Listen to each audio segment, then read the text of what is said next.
It may be a day of grey skies and rain, but the wet weather won't dampen the spirits on the Monmouthshire and Brecon Canal. It's one of the prettiest waterways in Wales. Stretching 35 miles, it meanders through parts of the Brecon Beacons National Park. It's always been a popular place to visit, and over the past few months, it's been discovered by many more. But more people means more litter. Luckily, there are volunteers helping keep the towpath tidy.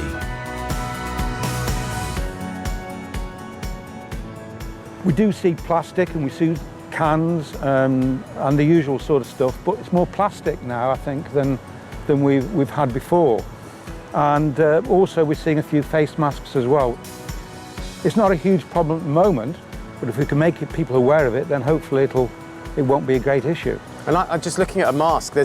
There's obviously the cord that goes around your ears. That can be a danger for wildlife, can't it? Yes, because once the mask gets in the water, it can go over to the offside and get caught in the undergrowth. And of course you've got coots then, and you've got ducks that could end up with the ear part wrapped around the neck.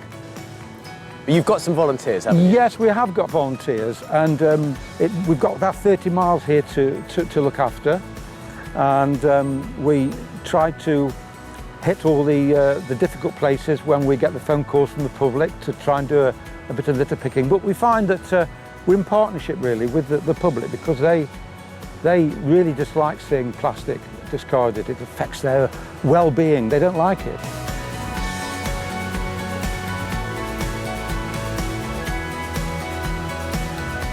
When you see a can or a bottle, how does that make you feel? Well, it's when you've got a place like this where you've got wildlife thriving, you do sort of worry that only little things can affect their lifestyle. And for us, it's so hard to do anything about it when you're on the boat.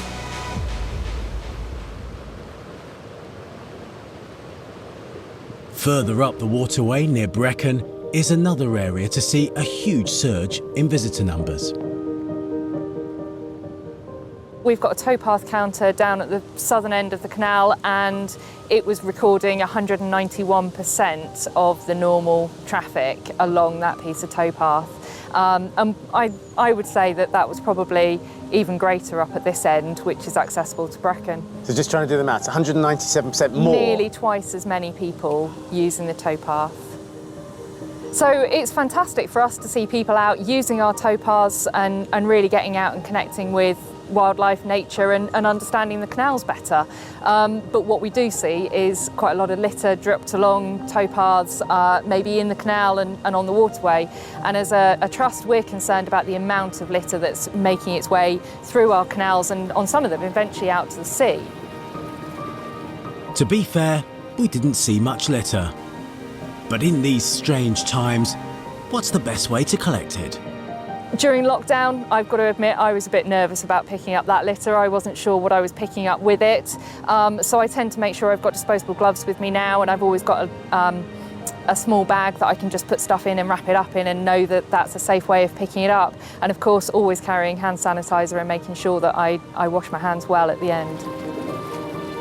Later on, I'll be finding out about the wildlife that makes this canal its home.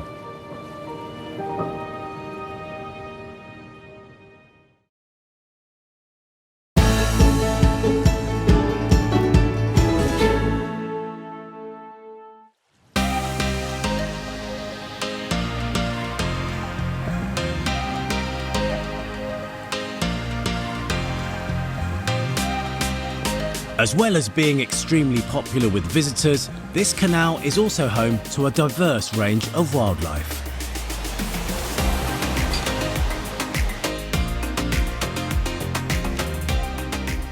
Well, Laura, this is such a tranquil and peaceful place. What sort of animals can we see here? So on the Mon and Brec Canal, we're really lucky to have a nice population of otters. They're one of my favourite species because they're cute, but also they're quite easy to survey for. You don't have to wait to see an animal, but they conveniently leave territory markings under these lovely bridges. So they get out of the water and they'll do their poo, or otter spraint, on the very middle part of the bridge, so it persists and their smell will be a territory marker, and then we can go and look for it. Is that what we can see here? That's exactly what we can see here. You call them spraint. That's a very posh word for poo, basically. It is, yeah, we can say poo. Okay. So if we just get some on our sticks, we can have a sniff, and that's how we determine that it's definitely otters. So get a good chunk of it on your stick, and then stick to your nose, not nose to your stick. You don't really want otter spraint up the nose, and just a little sniff. Because their diet is mostly fish, and you can also often see fish scales and fish bones in the spraint, and it's got that lovely smell, so it's not offensive at all. It's a nice smelling poo.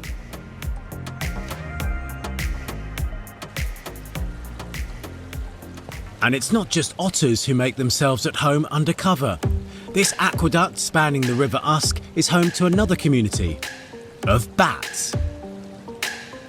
A few years ago we had to do some repairs to this aqueduct, and whilst we were doing that we created these chambers for bats to live in, and 2 species have moved in. We've got common pipistrelles and Dorbenton's bats, and they really like being in this sort of environment because we've got fantastic water for them and the trees, which attracts insects. And all of the bat species in this country, we've got 18 different species, feed on insects. So where we've got plentiful insects, we attract lots of bats. One of the species that we have roosting in this aqueduct are called Dorbenton's. They're also sometimes known as the water bat because they like being near water so much. They've got big hairy feet, and when they're flying along the surface of the water, they can pick up insects just from the surface with their big hairy feet, and whilst they're flying along, they fold their body in half, pop the insect into their mouth, and then carry on their way. They're just really fascinating animals. All that talk of the big hairy feet sounds like a horror movie to me.